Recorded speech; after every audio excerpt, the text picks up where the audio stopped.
জয় মা কামাখ্যা। জয় মা কামাখ্যা জগৎ জননী কামৰূপা কামেশ্বৰী মহিমাময়ী বিশ্বৰূপিণী। এই জগতৰ ভিতৰত ভাৰতবৰ্ষ পুণ্যতীৰ্থ দেৱ দেৱীৰ ভূমি। বিশ্বৰ ভিতৰত বহুতো দেৱ দেৱীৰ স্থান আছে যদিও এই কামাখ্যা মন্দিৰ দেৱ দেৱীৰ দেৱালয় ভাৰতৰ পূবত সূৰ্য উদয় দেশ অসমত আছে। অসমৰ মাজমজিয়া কামৰূপ জিলাৰ মাজত ব্ৰহ্মপুত্ৰৰ দক্ষিণ পাৰে গুৱাহাটী নীলাচল পাহাৰত এই মন্দিৰ আছে। এই ঠাই নদী পাহাৰ জলাশয় নান্দনিক দৃশ্য দেখিবলৈ বৰ সৌন্দৰ্য। নীলাচল পাহাৰৰ কামাখ্যা মন্দিৰৰ ওপৰত শুক্লেশ্বৰ মন্দিৰৰ পৰা গুৱাহাটীৰ মনোমোহা দৃশ্য চাবলৈ বৰ আমোদজনক আৰু মনোমোহা। চাই থাকিব মন যায়, হেঁপাহ নপলায়। ইয়াৰ দৃশ্যবোৰ এবাৰ যোনে দেখিছে তেওঁ কেতিয়াও জীৱনত পাহৰিব নোৱাৰে। তেওঁ বাৰে বাৰে এই ভূমিলৈ আহিব ইচ্ছা কৰিয়েই থাকিব। সেইবাবে বিশ্বৰ মানুহ ইয়ালৈ আহি আৰু ফিৰি যাব নিবিচাৰে। বাহিৰৰ বহু দেশে অসমৰ কামৰূপ কামাখ্যা দেৱীৰ তান্ত্ৰিক মন্দিৰ বুলি কয়। প্ৰিয় ৰাইজ, আচল কথাটো কোৱা হোৱাই নাই।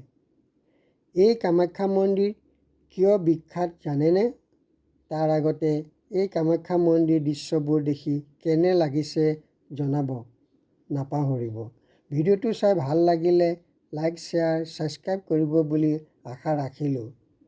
আচল কথাটো হ'ল এই কামাখ্যা দেৱীৰ মন্দিৰৰ আচল ৰহস্য কি? এতিয়া মই আপোনালোকক কওঁ শুনক। পিতৃ মাতৃয়ে সন্তান জন্ম দিব পাৰে, কিন্তু স্বামী স্ত্ৰীৰ দৰে আপোন কোনো হ'ব নোৱাৰে। সকলো কথা হজম কৰিব পাৰিলেও স্বামী স্ত্ৰীৰ নিন্দাৰ কথা আনে ক'লেও সহ্য কৰিব নোৱাৰি।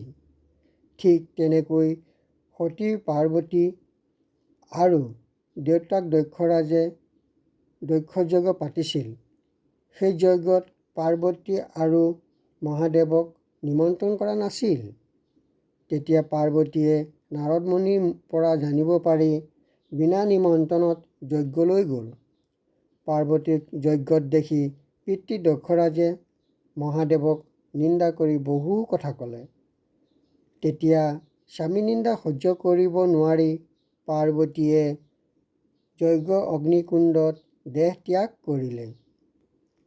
তাকে শুনি মহাদেৱে খঙত নিজৰ জটাৰ চুলিৰ পৰা সৃষ্টি কৰি বলভদ্ৰক দক্ষ মুণ্ড ছেদ কৰিবলৈ আদেশ দিলে আৰু সতীৰ মৃত্যু শৰীৰ নষ্ট দেহ কান্ধত লৈ জগত ঘূৰি ফুৰিছিলে।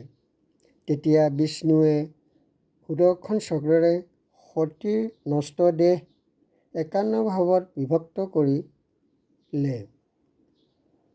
য'ত য'ত সতীৰ অংগ পৰিছিল তাতেই শক্তিপীঠ স্থাপন হৈছিল। এয়া কামৰূপ নীলাচল পাহাৰত সতীৰ যোনিখন পৰিছিল। তাৰ পৰা মা কামাখ্যা মন্দিৰ স্থাপন হ'ল। তেতিয়াৰ পৰা আহাৰ মাহৰ 7 তাৰিখে পৰা 5 দিনীয়া কাৰ্যসূচী অনুসাৰে মা কামাখ্যা মন্দিৰ দুৱাৰ বন্ধ ৰাখে। তাৰ কাৰণটো হ'ল সেই সময়ত জগতত প্ৰচুৰ পৰিমাণে বৰষুণ পৰি প্ৰকৃতিৰ সকলো ফালে কোমল নৰম জলাশয় হয়। তেতিয়া প্ৰকৃতি বা সতী ৰজস্বলা হয় বুলি ধৰি লোৱা হয়।